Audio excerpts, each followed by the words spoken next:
Okay, great. So let's do this thing. Hey, everybody. Welcome. Thank you so much for joining us this fine afternoon. Welcome to the Indivisible Network and to a training that we're running today on how to start your Indivisible journey by starting your own local group.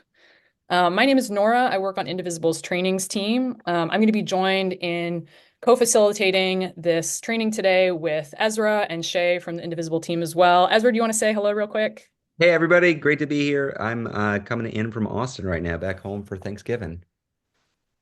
And Shay, you want to say hello as well?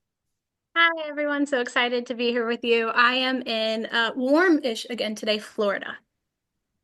Alrighty, and I want to give a shout out as well to Lori and Jules, a couple of our other Indivisible staff members who are going to be helping out on the back end, helping out in the chat.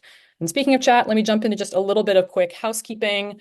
First of all, I just want to say one more warm welcome, especially the additional 20 or 25 folks who just joined in the past minute.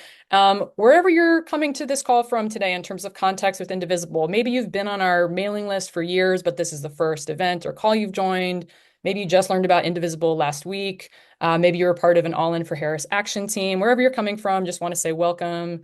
Really happy to have you all here and hope that, yeah, this call will be informative about the ways that Indivisible can maybe be a political and organizational home for the work that we're going to do over the next 4 years and beyond. So, like I said, some quick housekeeping. Yes, we are recording and we will send the recording, the slides, all of the follow-up resources in our follow-up email. Usually gets out the next day. So tomorrow afternoon, most likely. We do have closed captions available. If you don't see them and you'd like to, you can look for the CC/show captions button in your control bar. If you have questions today, we're going to invite you to send those through the Q&A function in the Zoom webinar. It's also on that same control bar with a couple of other features like the captioning. That'll just make it a little bit easier for us to kind of answer as we go, especially when the chat is moving so fast with hundreds of people here. And speaking of the chat, so it's on right now. Hello to everybody who's been saying what's up there and where you're calling in from. There are going to be a couple of moments when we do turn it off over the course of the hour ahead, just so that it makes it a little bit easier to catch the links that we're dropping. And actually, right now, to my colleague Lori helping out on the back end, if you want to go ahead and pause the chat for now. Today, folks, because we have so many resources and links and so forth, we've made one overall one pager that's got links to all of those resources within it. Right now, Lori is dropping it in the chat. Go ahead, click on it, save it. Over the course of the hour ahead, when we reference the guide or we reference resources or other links, it's all going to be right in that one pager, so it makes it easy to save.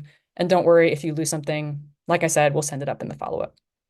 So if you ever see the chat turned off, that's why, and then we'll pop it back on when we're ready.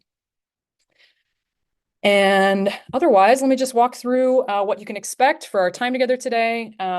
We're in a little bit of an opening moment now, and in just a second, Ezra's going to take us through some Indivisible 101, our history, our theory of change, what we're looking at ahead in 2025.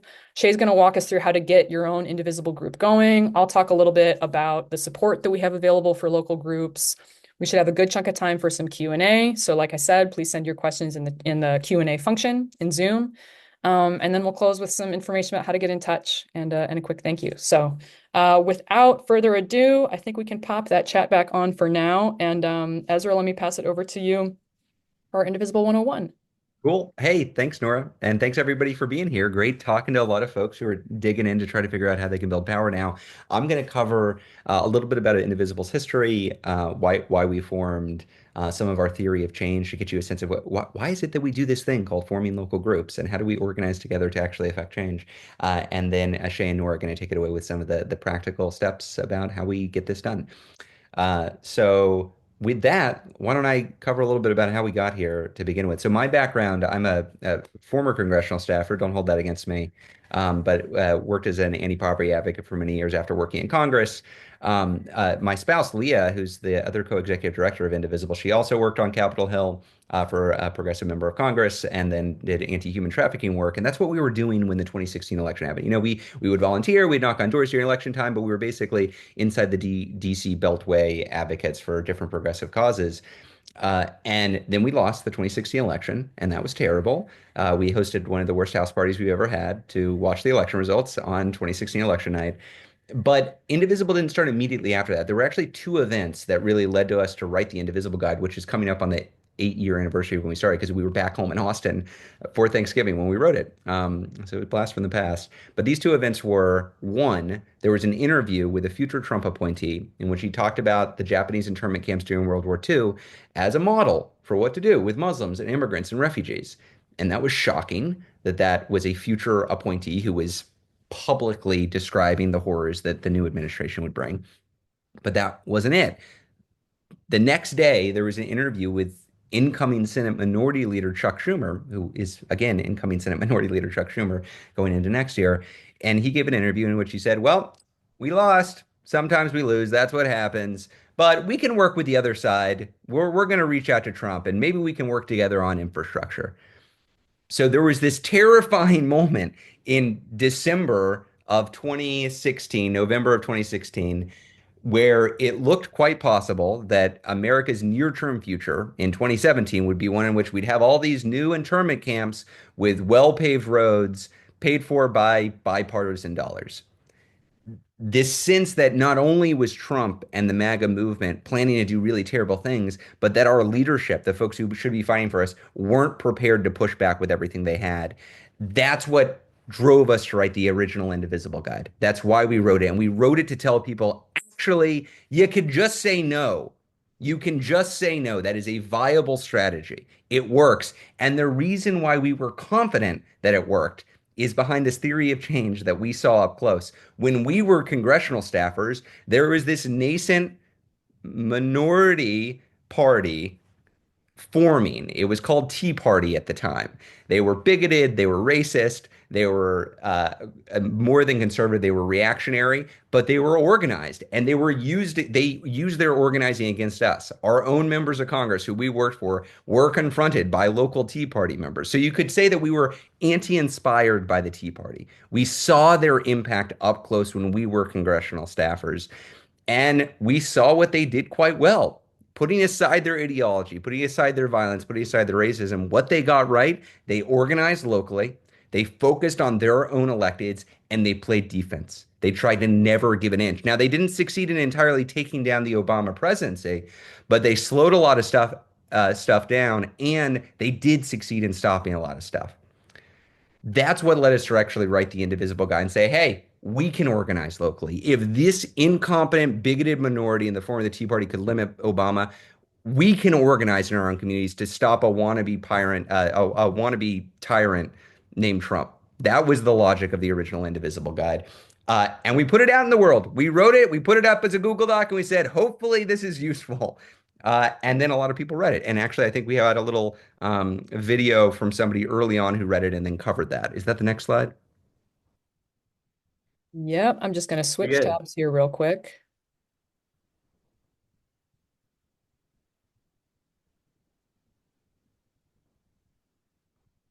There is a lot of interest in covering this kind of groundswell organizing.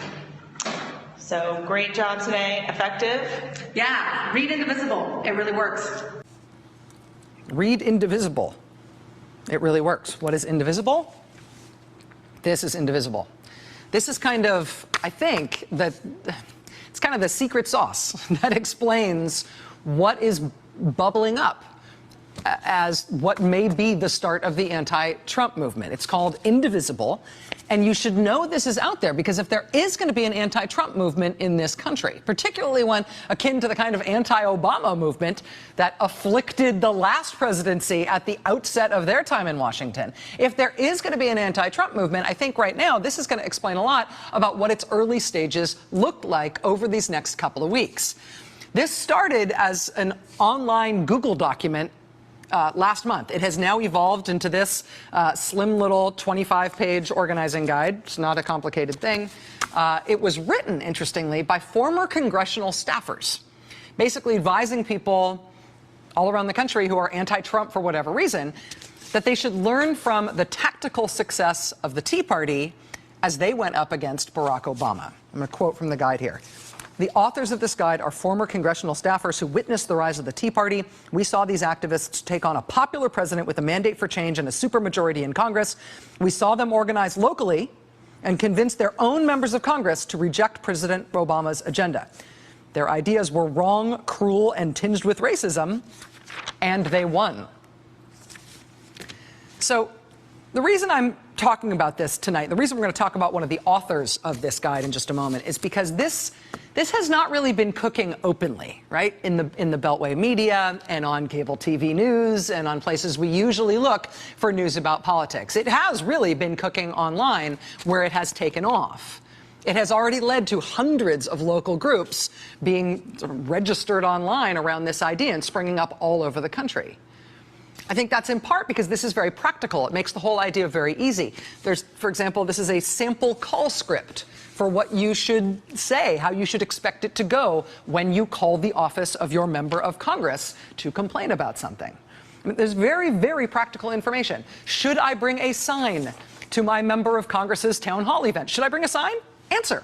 It's kind of a blunt answer. Signs can be useful for reinforcing the sense of broad agreement with your message. However, if you are holding an oppositional sign, staffers will almost certainly not give you the chance to get the mic and ask a question. Right. And then this, if you have enough people to both ask questions and hold signs, though, you should go for it. Or this, a practical question. Help, my members of Congress are actually pretty good. The answer to that is, in part, congratulations, but also this. Do not switch to targeting other members of Congress who don't represent you. They don't represent you, and they don't care what you have to say. Did I mention this is written by former congressional staffers who know of what they speak, who know how members of Congress react to all sorts of various stimuli? So here's something. So that was early coverage. I believe that was early January of 2017, shortly after Indivisible had started taking off and people were reading the guide and people were starting local Indivisible groups. Rachel is just phenomenal and covered the Indivisible movement throughout the last 8 years. But when we think about how we can actually organize, it's not just for community building purposes. It's to actually, as we say on the slide, it's to get shit done. We are organizing to get shit done. That is what our theory of change is. We organize in order to change things. And built in to our theory of change is that basic understanding that we're not gathering to call ourselves activists for the sake of calling ourselves activists. We are gathering because we think the world needs to be improved in some key ways. And we're gathering to identify how can we take steps in our own community to actually change it. There are 4 key theories underlining that basic approach to the work that we do here. We have strong leaders at the local level. That is core. We have a national organization, don't get me wrong, but the strong leaders, the strong groups make up this strong movement. Our unit of activism is not the individual. Individuals obviously make up the Indivisible movement, but it is the group that is the beating heart of this movement. Groups build up capacity locally. They get quoted in press. They're able to intimidate local elected officials who see their numbers. They're able to actually influence events in ways that individuals just can't do it.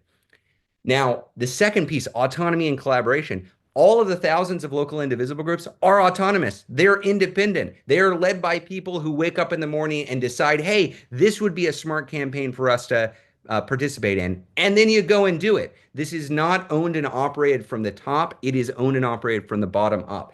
The collaboration piece is, though, where we make national magic, because all of these thousands of local Indivisible groups building power, picking out who their elected official is that they can focus on and where they can actually apply that power. That combined with a national organization means we're able to wield that power nationally. We're able to do national campaigns that push for legislation that's positive, push back against legislation that's negative, that build up national electoral waves. It's the autonomy of local groups and the national coordination that helps us do that. And the way that actually plays out in the real world is this inside-outside strategy. We call it inside. Inside is Congress. It's your governor's office. It's your city council. Those are the people who are elected, who have staff, who run for re-election, who have to go to the outside to get votes and support. We are on the outside. We are not elected officials. We are organizing in our communities. By understanding how the inside works and by building power on the outside, That's how we're actually able to move systems. We're able to move whole institutions, whole departments, whole bodies of Congress, whole administrations, whole governor's offices. That's how we're actually able to get stuff done. And we get those things done. This brings us to the last principle here. We get these things done whether it's an election year or not. When it's an election year, yeah, we're registering voters. We're calling folks. We're knocking on doors. We did a ton of that this year. When it's not an election year, we are holding our members of Congress accountable. That includes Democrats and Republicans and independents. We're letting them know, hey, we expect you to act in this way. And so that cycle is virtuous because you elect hopefully good elected officials, and then you show up and say, hey, we just elected you. Now it's time for you to deliver for us. Or if you fail to elect good elected officials, as we failed in many elections this term, you get to show up and say, hey, you squeaked by, but we expect you to actually listen to your own constituents going forward. That's the basic idea about how we have organized for the last 8 years now. And we haven't won everything, just as the Tea Party didn't win everything, but we've won a lot. And I think the next slide goes through some of these wins. From the very beginning, we kicked off organizing to defend the Affordable Care Act, which we won. We built the largest midterm margins in the history of the Republic in 2018 when we retook the House of Representatives. In 2019, we got the Democrats to actually impeach Trump, which was tough, a tough fight. In 2020, we defeated Trump. In 2021, we won two impossible Senate runoffs in Georgia to clinch a Democratic trifecta. In 2022, we passed the largest climate bill in the history of the world. In 2023, we won in Virginia, we won in Ohio, we won in Kentucky, we won in New Jersey. Anywhere that MAGA was on the ballot, we won. I'm as angry and I'm going through the same stages of grief as everybody else after losing the presidential in 2024. But it would be a mistake to look at this loss, this which is part of a global trend against incumbents, and say, well, organizing doesn't work. I guess we pack it up and go home. This does work. We have seen it repeatedly over the course of the last 8 years that when we organize effectively, when we can make our issues the center of the debate, we can in fact defeat MAGA. And in the process of doing that, we can limit harm, which brings us to how we're thinking about the future right now. Now, we covered this in the launch last week. Was it last week, 2 weeks ago? Gosh, time flies, folks. In the launch of the new Indivisible guide, if we could go to the next slide, we covered this in some detail. So I'm just going to cover it very briefly because I want us to get to the practical elements of how do we actually move forward with this wherever we are. We are now in a new political reality. We have lost the House, the Senate, and the presidency. That's just the truth, which means where we find ourselves is we cannot set the agenda. The other side won the ability to set the agenda. But that does not mean we're powerless. It does not mean we're powerless.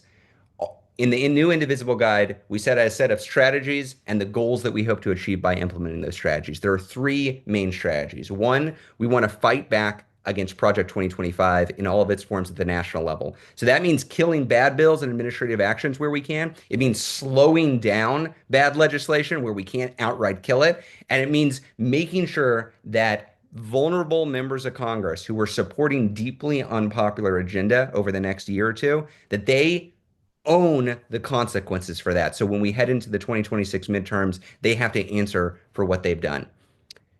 But different from 2017, we are in a new political reality when it comes to the states. In 2017, there were only 6 Democratic trifectas. By Democratic trifecta, I mean the governor was a Democrat and the state legislature was run by Democrats.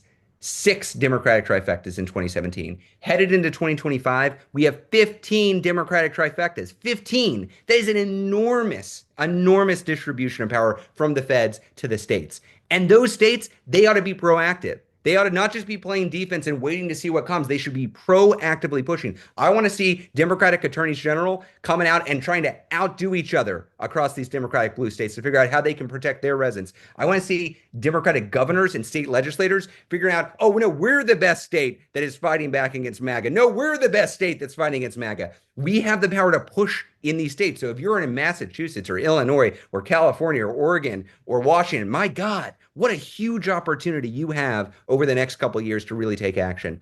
And the third main strategy is we've got to recognize that in November earlier this month, we lost some local level elections in key purple states and purple districts for folks who can oversee the election administration headed into 2025 and headed into 2026. In those places, if you happen to live in one of those places, you've got a big chance to do your job protecting that election system so that we can actually have free and fair elections heading into 2026. All of this ladders up to a couple goals we have over the next couple of years. We want to limit harm that this administration, this Congress intends to do. And two, we want to break MAGA's hold on power.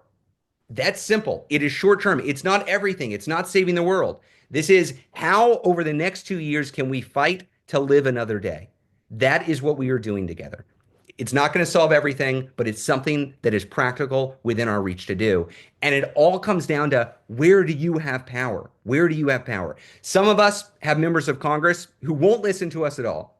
They're deep MAGA. They're not going to listen to you when you show up at their doorstep of their congressional office. Some of us have Democratic members of Congress who could use a little bit of a nudge to be a little bit more proactive in their opposition. Some of us have really good Democratic members of Congress who need some celebration and support. Some of us are in blue bubbles. I'm in Austin right now. Blue bubbles in red states. There are a lot of us out there.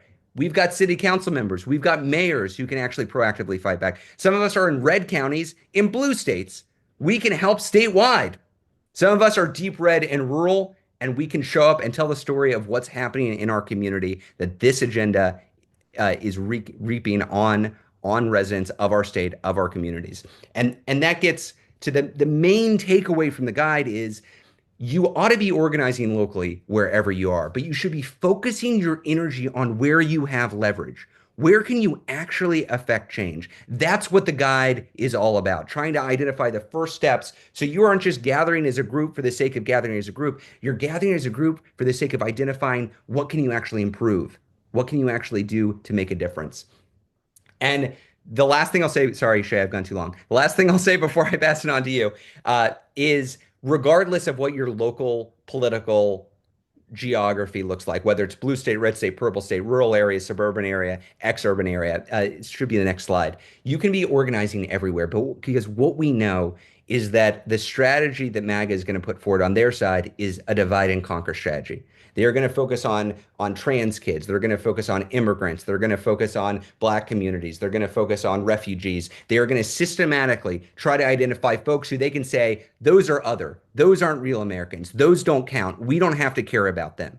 And in response to that predictable attack, we can either say, well, that's not us. We don't have to worry about that. We're safe. And then we will wait our turn to be singled out. Or we can actually stand indivisible. This is the source of the original word indivisible, naming this organization movement. We can stand indivisible with them. We can move with them. We can show up in support. And then together we can push back. That is the theory here. That if we stand with folks under threat, if we treat an attack on one like an attack on all, that's not just the morally right thing to do. That is strategic.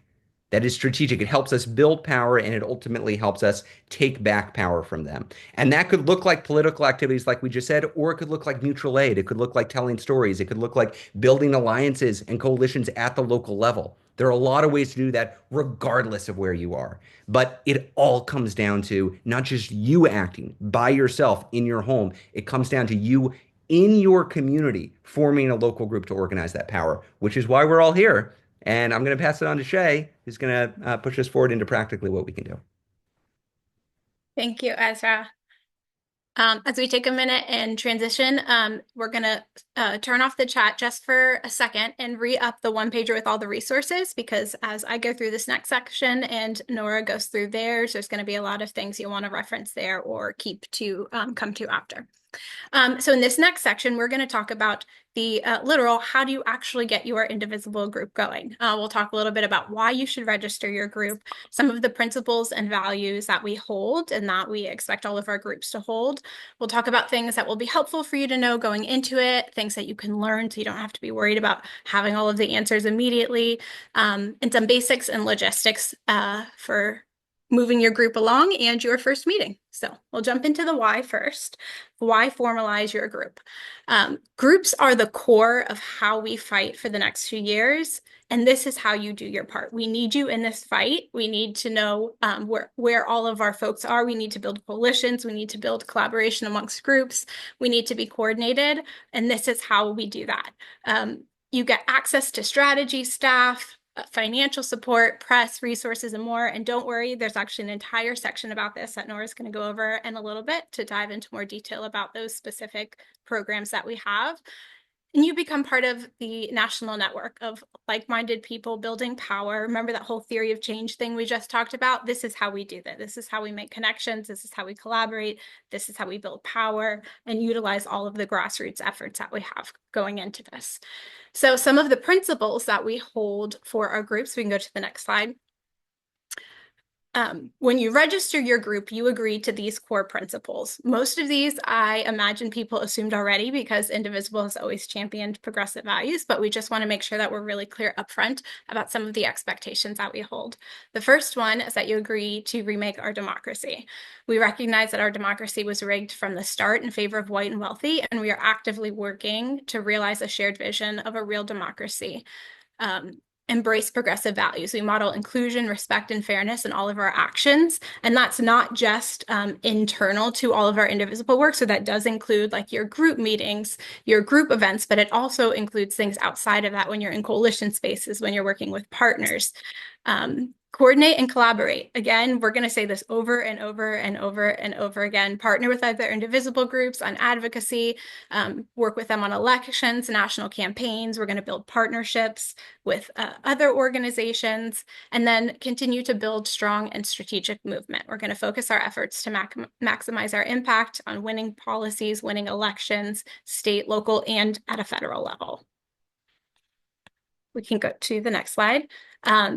Here is where we're hopefully going to squash some of the nervousness people have about starting your group and hopefully give you some reassurance that there's some things that are helpful to know going into this and some things that we will be able to coach you through and that you'll be able to learn. To start with, I think one of the most important things for folks to know going into this is that relationships are key and will sustain you over time. I cannot overstate enough how important it is to cultivate relationships with your members. This work isn't always going to be easy, and it might not even always be fun, but it will be motivating and it will be fulfilling. And the more that you create those shared experiences and bring people together, the easier it will be to ask people to show up when it is hard. You can start your group small, even with 3 people. There is no minimum number for making impact in your community. Start with who you have, invest in the people that show up. We'll coach you through recruitment and all of that, but just be really mindful that you can make a lot of difference with even just a few people, and that over time we can build your group. And don't worry about being perfect. Gather the people that you have. We'll help you with the rest, including how to think of ideas, to put into action, what's most strategic for where you live. Again, go through the guide, figure out where you all fall, start building plans. And then know that there's a lot of momentum right now. You're not alone. You're in good company. There's a lot of people looking for an organizing home. We're here to build something that is helpful to you, that's going to guide you and make this really easy for you to step into. We'll move on to some of the basics and logistics now. Of designing your group. So first, you're going to have to pick a name. Most people use their area, their geography. For the purposes of this, I live in Jacksonville, Florida. Just going to call this one Indivisible Jacksonville. You want to pick a time and a place for people to meet. Think about somewhere local. Think about somewhere that's easily accessible. Be considerate of the time that people that you might be inviting work so that they can attend, and consider virtual options for people to join. Pick a way to communicate. You can start an email list. You can start a text chain. It can be like a Signal or a WhatsApp. It doesn't have to be a literal text, but just think of some way to be able to consistently and regularly check in with folks. And then tell your community about it. Make sure you do some outreach, post on social media. I think we have a sample coming up next. And register your group. In the one pager that you have that we shared, there's a link to register your group. And then you are searchable on our map, so people can find you if they're looking for a group in their local area. Sample social post. Hi, Greater Jacksonville Progressives. Like many of you, the election crushed me, and I have been looking for ways to channel my emotions into something productive. I want to invest my time and energy into learning how to stand and fight back.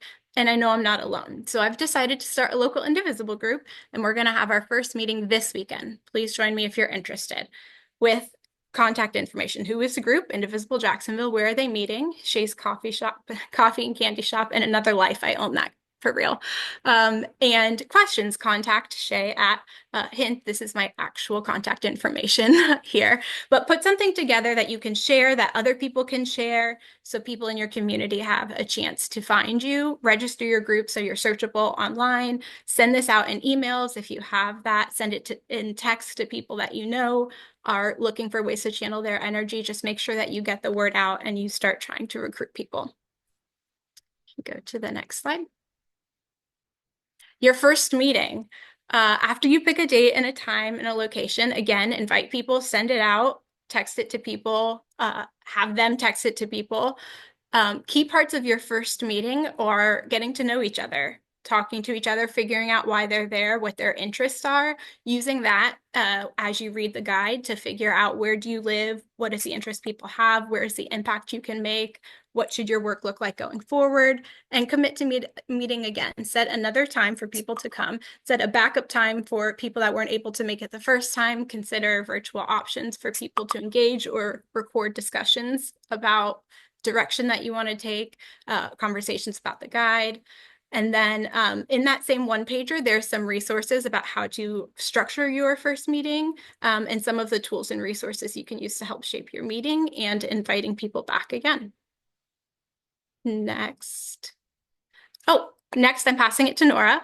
I think we'll do a quick pause on the chat for 2 seconds and re-up that one pager again so you all can grab the links as they talk through this section. Okay, perfect. Yeah, so actually the chat is slowed down a little bit, but yes, we are. We're posting a couple of resources here. To my backend team, if folks want to pull out the individual link that's to register your group, since Shay just did such a lovely job of kind of talking through what that's going to look like. If we could just get that link highlighted in the chat real quick there, that would be great, along with the one pager. Let me do a couple other backend pieces here. And yeah, so the last piece I'm going to take us through before we do a little bit of Q&A is just a bit more detail on some of the support that Indivisible provides for local groups. That's staff support, financial support, some tech and tools, press, other community spaces. So yeah, let me get into it here. One thing I really want to emphasize and just celebrate about Indivisible is our organizer team. So our organizers are real live humans who's they're staffed usually to a chunk of turf in the country. And their job is to support groups and be there for conversations, strategy, ideas, workshopping, that kind of thing. Folks often have regular one-on-ones with their organizer, get strategy guidance, leadership development, support on kind of building capacity and building group structure, setting group priorities, all of those pieces. And that's a really big, part of what it means to be a group at Indivisible and something that we're proud of. Next up, also want to highlight our financial support. So this is really something, over the past 8 years that Indivisible has existed, we've gotten a lot of input from groups on the ground about the kinds of resources that they need. And something that emerged over time was financial support, because you shouldn't just have a lot of extra spending money in order to volunteer and organize in your community. So there's a number of different ways that this is structured. I won't get into the nitty-gritty right now, but whether it's support for groups to do their own fundraising, small grants to pre-reimburse or reimburse for events, rallies, gatherings, community events, that kind of thing. We have a whole sort of set of things, let alone swag, supplies, materials, that kind of stuff. We really try to help make this kind of work as accessible as possible when it comes to what resources look like. Next, on the tech and tools and design front, again, I won't go through each of these things in a ton of detail, but just kind of want to paint a little picture for you. And also, I recognize some of the terms that are on the slide right now might be a little bit more technical. You might not feel familiar with them, some of the different platforms. That's totally okay. We'll get there when we get there, once your group is set up and you're working with your organizer and other staff. But I guess what I want to emphasize is whether it's tools for doing direct voter content or platforms for managing your email list and the people in your neighborhood or your community or that you're keeping up with, different training and resource and templates, toolkits, all these different kinds of things. The art, the graphics, even, the folks who designed the slide deck they're working with today, we really try to provide a lot of resources to make this work as doable as possible and as effective as possible. Okay, so if you remember the Maddo video that we watched a couple minutes ago, That kind of thing is, it's regular around here these days. The press team at Indivisible is really, really incredible. They do a lot of work, not only in terms of like getting big national press hits, like something exciting, like there was a USA Today article that just came out, that kind of thing, but local press, the kind of press that helps a group and a community establish legitimacy, establish credibility, and also draw more people to what you're doing. So they can help with press releases, media advisories, statements, all that kind of thing. They can support you in reaching out to whether it's local TV or radio, print reporters. They can help you build media lists so that when you're going to have an event, you know who to contact and you're kind of ready to go for that. So on that resource one pager, which we can send out one more time, or probably will continue to send out, there are links to some of these most recent press hits that we've had and are the direct result of a combination of our groups and our press team working together. And that work can really uplift what our groups are doing and make it more successful over time. Last but not least, I want to highlight some of our community spaces and resources. Personally, this is one of my favorite sets of support that Indivisible offers. Yeah, there's a couple different pieces here. One are our national call spaces, which include both focused kind of curriculum and skill building trainings, as well as the big calls that we host in major key moments. If anybody was on for like our guide launch or our post-election call on the very day after the election in the past couple weeks, those are spaces where we try to bring folks together for learning, for community, for a sense of that like whole network togetherness. We've got a policy team and a political team whose ability to kind of, take the wonky stuff and break it down into manageable strategy is really, really incredible. Huge fan of the teams who support on that front. I also want to highlight in particular our community and caucus spaces. We've got our Raucous Rural Caucus, our BIPOC, that's Black, Indigenous, and People of Color Caucus, our Truth Brigade, which is folks who are specifically focused on fighting disinformation. All of these spaces provide a really specific kind of community and strategic support that helps sustain and grow our movement over time. So yeah, those are just a couple pieces of the puzzle. Obviously more to say, but we want to keep it exciting for once your group starts and you start connecting with us, you think, oh, there's this too, and there's this too. So with that being said, Shay and Ezra, I think we wanted to transition to a little bit of Q&A here. So I'm just going to pull up a couple more faces. And okay, let's see how our view is looking. And let me actually ask, I can go and pull from the back end, but Ezra or Shay, did either of you have a place you wanted to start yet from where we've been gathering Q&A along the way? Happy to go wherever you lead us, Nora. Okay, that sounds good. Give me one moment here. Okie dokie. Actually, this is not one that's in order just yet, but one that I saw float through the chat a few minutes ago and just thought was interesting, partly because we're coming up on the month of January when some historic events have happened in the past. What do we think is going to be the role of like marches and rallies for the average Indivisible group, that type or that sort of, that experience of organizing in the months ahead? Oh, great question. And I know that I believe the Women's March is doing something around inauguration in DC. I've never been a huge fan of DC, so let me say, as a former congressional staffer, I can tell you how we experienced DC-based marches. It was mainly as oh, that's interesting, but they're not our constituents. Like that's basically how we took in DC-based marches. That said, I thought the Women's March in 2017 was a hugely powerful event. It had a big impact on everybody who participated. A lot of indivisible groups were formed on the bus rides back home to wherever folks were coming from the Women's March. But as a tool for pressuring a member of Congress or pressuring the administration, I am a big proponent of organizing locally where you are. That might entail an actual march in your city square or tabling at a local event. That's great. That works.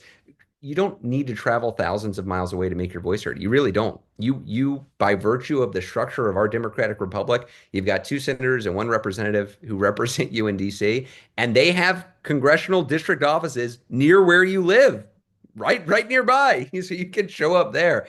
It's also just a lot easier to get local press if you're showing up locally. So I do think there's going to be a role for marches, for protests, et cetera. But we're also going to have to get innovative. There was a great book around when Indivisible started by Zeynep Tufekci, Twitter and Tear Gas, talked about the role of tactical innovation in the modern era. I saw some questions that touched on, hey, my member of Congress isn't showing up anymore. How do we make them actually pay attention to us? Any effective tactic that we use against our opponents, they will adapt to. They will adapt and they will figure out a way for that not to be an effective tactic anymore. So they will start hiding from you. They will refuse to hold town halls. They will write their own letters to the editor to try to communicate to constituents. And it's our role as locally organized folks to figure out, okay, they did this. Now what's our move? How do we get to them to push them? And so, yeah, marches might be a piece of it, but I would think of the march or protest, that is a tactic. And any tactic that you innovate should feed up to your strategy. That's what it should do. It should help you accomplish that strategy. So I'm not always pro or always against marches. I think they are a tool that can sometimes be used well and sometimes not be used effectively. Great. Yeah. And Ezra, you just kind of got into this, but actually, I think it was Diane who had specifically asked about like, is there an advantage to showing up so much that the GOP legislators hide from you? Or because that had happened, it sounds like in Diane's Yeah. area in the past. I don't know if you wanted to expand on that at all, but it was No, another question. so this is one place that I think of when I think of tactical innovation. I think it was Michigan's 11th Indivisible group. I want to say Dave Trott's district. I know is there in Michigan, and they had been showing up at town halls and pressuring Dave Trott, who was this bad, vulnerable Republican, but a bad Republican who wouldn't push back against Trump. And eventually, Dave Trott stopped showing up, and so they held an empty chair town hall in Dave Trott's district. And this is a town hall where they announce, hey, we're holding a town hall. You can show up if you'd like, Representative Trott. We would love to talk to you. Dave Trott, of course, didn't show up. A lot of local press, though, did. And they had a live chicken on stage to represent him. And it just got so, I mean, it was a brilliant action. It got so much positive press locally. It made him look like a chicken.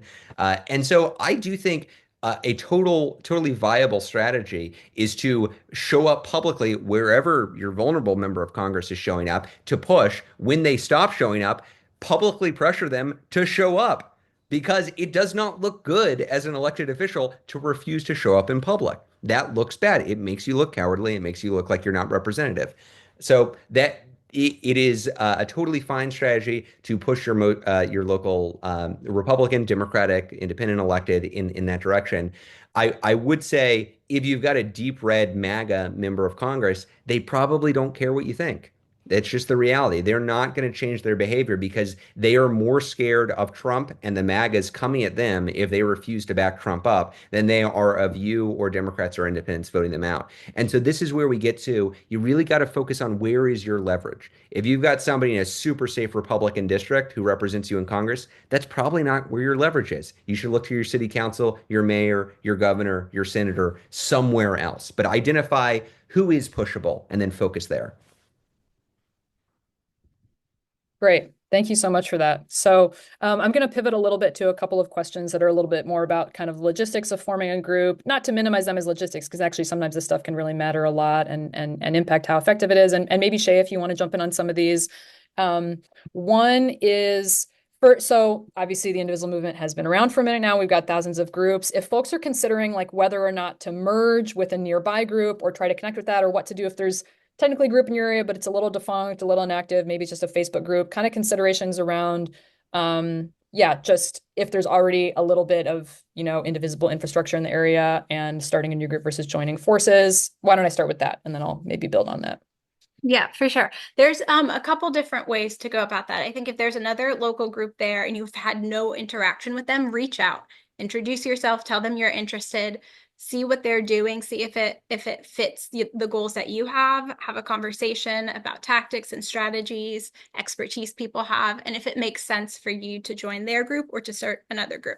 People might have different ideas of where they want to spend their time, how they want to engage in this, and it can be good and healthy to have multiple groups in the same area that have different focuses. So check in with their leadership, see what role you can play, and see if you should start your own group or join their group. I think if there's an old group that's defunct and it's hard to figure out who the leadership is or you can't get in touch, that means you start a group. That means you build the power, you build the infrastructure. If they want to come back, then you can have a conversation about what that looks like, but don't wait for them and don't keep trying to find them. If you can do it and you have the energy and the people, go for it. Great. Thank you so much for that. And then a little bit related to that and maybe ties to yeah, what kind of organizing is happening in the area. Some folks have been asking about how to find people. Like, who do you invite? You know, in that sample post you made, Shay, about like local Jacksonville progressives, who are those people? Where do you find them? Obviously, Ezra, if you want to chime in on this too, feel free. Sure, I can start and then Ezra can jump in. One, your circle of people are probably going to be like-minded. I at least keep my social media healthy for my mind. So hopefully the people that are going to be reading those posts are like me. I also think that that's a value in registering your group. When you register your group, then it's on the map. So the organic energy will come as well. The people who aren't necessarily ready to lead a group but want to be a part of a group will search for that. And then when you register your events, those get sent out as well to people within a specific mile radius. And so there's a lot of advantage to registering your group, registering your events, and using some of our support to do that as well. Can I just note there are a couple of questions asking to donate to Indivisible. I just say this is we're not fundraising here. I appreciate the sentiment, but it is far, far better in my mind for you to start a local Indivisible group than it is to write a check to Indivisible National. If you're looking to, if I saw somebody ask, hey, can I give a donation to y'all and then y'all help us start a group? You don't have to pay any money to start a group. It's free. It's free. And it's actually better than free. If you start a local Indivisible group, you can tap into our resources. So we have something called the distributed fundraising tool. We set you up with your own ActBlue account. So you can fundraise for your own group and you get a debit card that you can use to pay for your group's activities. So if you're looking for some support that way, all it takes is get your friends, your family members, your colleagues, whatever, together, start the group, and then get into those resources and we can help you out. Awesome. Thanks for that. Oh, sorry, Shay, were you gonna add on a little bit more there? Another logistic question. There's like a theme of questions about old groups turning into new groups or coming back, and leadership changes and name changes. All of those things are good and fine and healthy. And I think that the main question is, how do we do this, and how do we know that our group has become official or is officially back on? The register your group link also has an option to update your information. And I think that's what most people are looking for. How do you update your leadership? You do it there. How do you update your group name? You do it there. How do you know that you're official? You register on the form and then you're on the map. All of those things are verifiable by going to that same register your group link. Great. Great. Thank you so much. Cool. So a next theme that I feel like a couple people posted about is relationship to the local Democratic Party in the area. I think the theme seems to be if they exist, but they're maybe not doing the work that one might hope that they would do. What does that relationship look like? Any commentary on that front? Yeah, great question. One we see playing out in different ways everywhere. So we're saying out loud and at the outset, we're not an arm of the Democratic Party. And in fact, our relationship is very much outside the party, pushing the party to actually take up the fight as much as it can. So that means sometimes we're working hand in glove with the Democratic elected officials. Sometimes we were actively pushing them and saying, why aren't you doing more now? Find your spine, fight back. But it is actually very important that we exist outside that party structure, that we are able to organize independently so we don't have to just toe the company line. We're able to say, no, you should be fighting back. You should be voting no. A good example of this is this fight over this bill, HR 9495, that we engaged in over the last couple of weeks. This was a bill that would increase Trump's power to go after nonprofits, to kill them, to go after his political opponents. Democrats were initially on board with this bill. It took, it was working its way through Congress for months. It was going to come up for a vote. We raised the alarm. We focused 20,000 calls on Congress. We managed to kill it once, slow it down, and build up enough controversy around it that it looks like it's not going to survive in the Senate. So that was an example of us knowing that the Republicans were going to be bad. They were going to vote in lockstep against it, but worrying that the Democrats weren't going to unify against this threatening piece of legislation. That's a role that we can play because we're not an arm of the party. Now, sometimes at the local level, or we find groups do work with the party because there's a good relationship there, that the party is interested in the energy and they have ways to volunteer. And that's great if it works out. A lot of times the local party is, a sclerotic old boys club that isn't welcoming to local members and actually views them as a threat, in which case, fine, you can organize yourself. You can do basically everything that the party should be doing. You can do it yourself. You can register voters. You can get out the vote. You can actually build the bench of folks who can run for office. All that can be done through a local Indivisible group, and we encourage it. I do advise some amount of distance between the two. You don't want to be fully subsumed into the local party because that will reduce your independence and your ability to actually act as an independent actor. You want mutual respect in an ideal scenario where they see you, they say, yep, you've got power, and they respect you and they listen to your concerns, but they don't own your operations. Cool. Got it. Okay, so this is maybe continuing the thread of like relationship to what's happening on the ground, although I guess it's not only about that. There's been a couple of questions passing through, even about like names on Zoom, but also listing of the group or using social media. Is there any kind of umbrella guidance y'all have right now in terms of safety and security and just the fact that that landscape might be shifting a little bit? And I know that that could be a whole hour-long session on its own, but if there's anything that we can maybe offer folks as some guardrails while we're here and folks are thinking about starting a new group. Shay, do you want me to go? You want to take a shot at it? I think probably both from different sides. From like the staff and support side, we continually update and re-up different security like protocols and supports for folks, and outline how to host safe events as much as possible. Connection with your organizers to flag if there are any issues that come up, and helping to coordinate like a response. So we have like staff support, staff guidance overall for like running events for public facing things, especially in terms of strategy stuff. Ezra, I don't know if you want to jump in on. Well, I would just say, although some things are similar to 2017, the environment's even worse than it was in 2017 when it comes to online security, when it comes to the media ecosystem, when it comes to social media in general. I launched the original Indivisible guide on Twitter. It was a Twitter thread that launched it, and I'm doing my best to stay off Twitter entirely and go to Blue Sky. I think it's important to have independent social networks where we're able to communicate with each other. And frankly, that it's not Facebook, it's not Twitter, it's not Instagram. There's not independent. They answer to billionaires and billionaires who like to sidle up to Trump and his administration. So that scares me. I think what this question is prompting me is I think you're exactly right, Nora. I think we need to do a full-on training just for this because I hear it everywhere, and I think we can get both into the philosophy and the logistics of how we can do that. That means setting up Signal, moving off of Twitter, doing a kind of a data cleanse so you understand what's out there and you're securing your group's information, your own information as well as possible. I think there's a lot of appetite for that, and this is an opportunity for me to say, if there's something you think we're not covering, you knew Indivisible leaders out there that you were like, oh gosh, it would be really good. I'm facing this problem, and I know other folks are facing the problem. Let us know, because then we can do it. So thank you for asking the question. I think there's a lot of appetite for this out there. We'll get something together. We'll do that and we'll offer it to the full movement. Great, great. Thank you for that. And yeah, I love a sort of like prompt for what comes next here.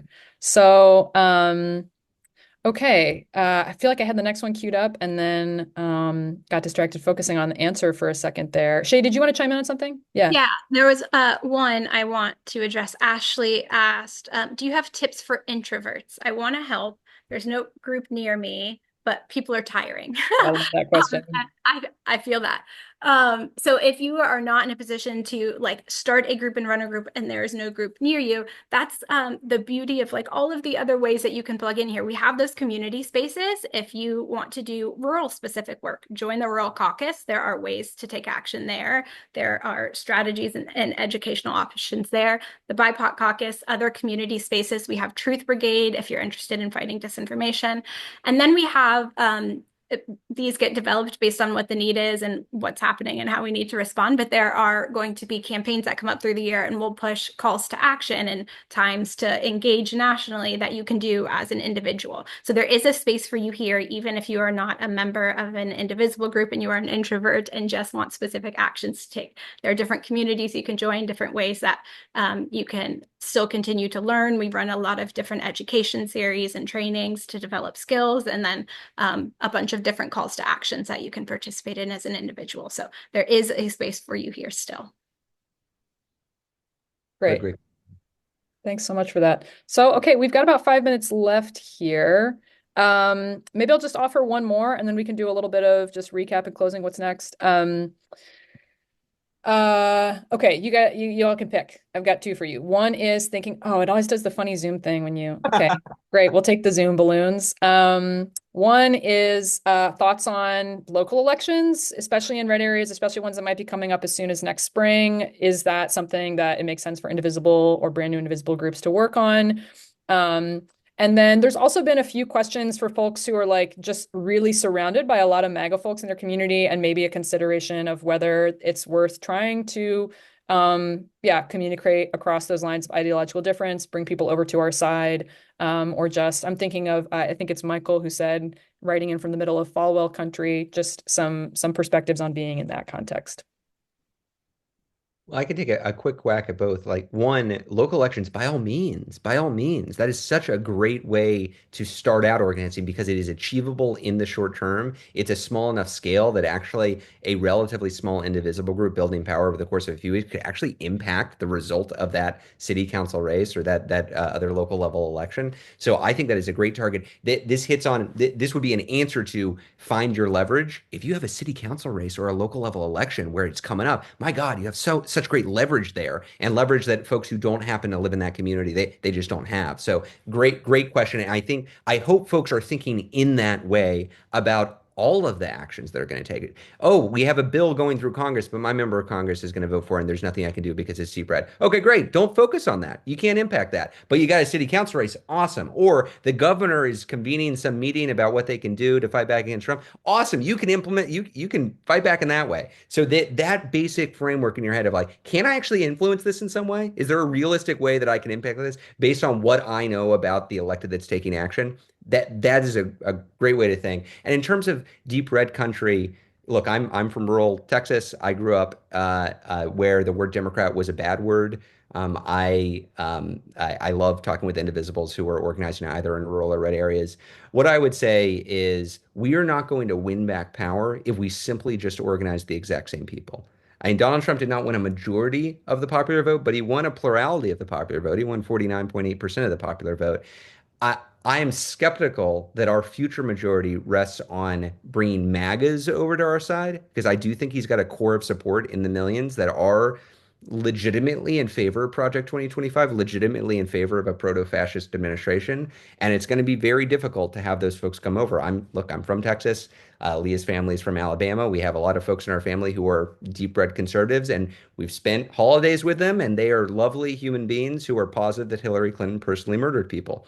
And they're not going to come over to our side. It doesn't matter how many nice dinners we have. That said, the marginal voters who are in the millions who made up Donald Trump's victory did not vote for fascism, did not vote for Project 2025, didn't vote for Matt Gaetz becoming attorney general. They wanted lower grocery prices. And so what they're about to experience is major whiplash. They're about to experience this sense of betrayal from somebody that they voted for and who is not delivering. So whether you're in a blue, purple, or red community, there are going to be lots of those folks who reluctantly or maybe even enthusiastically thought that this administration was going to deliver something to them. And you can be there pointing out, hey, they didn't. They didn't do it. Why didn't they do it? And don't you want to be part of a movement that actually does want to deliver for you? And those conversations I do think are very valuable. And they'll come, unfortunately, I think repeatedly over the course of the next couple of years as more and more bad stuff comes out of this Congress and this administration.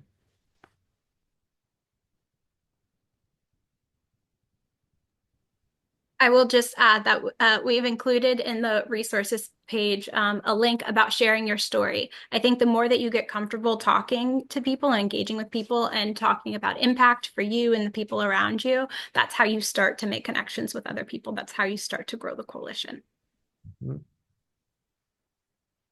Great. I love it. Well, you know what, Shay? I feel like that is the perfect segue, especially now that we are at 5 p.m. Eastern, 4:32, 1 in the other time zones here, for me to just pull up a couple of final last slides. One of which is just to say that there is a lot of work to be done here. And folks, you are talented, you are passionate, you are motivated, and we need you. This movement needs you. This progressive ecosystem needs you. And just by showing up at this call today, whether it's your first or your millionth, you are an essential part of the Indivisible movement. So we're going to resend out just a couple of last links here. And also, don't worry if you didn't catch it in the chat, we will send up the follow-up email tomorrow. I also want to acknowledge one last thing that came up since we're starting to talk about logistics and next steps. If you have already filled out like the group registration form, or you filled out one of the other forms to get looped into people in your area and you haven't heard back, just want to say, don't worry, we've got everybody tracked. It's just, for better or worse, there's a lot of incoming, momentum right now. So we're moving through things as fast as we can, and also some staff are taking, a much needed break after some election time. But we will get to you. We think it should be in the next week or so. And if you don't hear from us, here's one email address that is a reliable place to reach out: supportteam@indivisible.org. I trust, we will be getting back to you, but just wanted to comment on that timeline piece really quick. And otherwise, yeah, just really want to reiterate, yeah, what Shay said before, like, don't overthink it. You can do this. You can start small. Some of what Ezra said before of there's a play for you wherever you are in this country, whether it's the red and the blue, or the blue and the red, or the purple in the whole thing. And yeah, just one more time, want to say thank you, everybody, for being here. Thank you. Thanks, everybody. See you soon.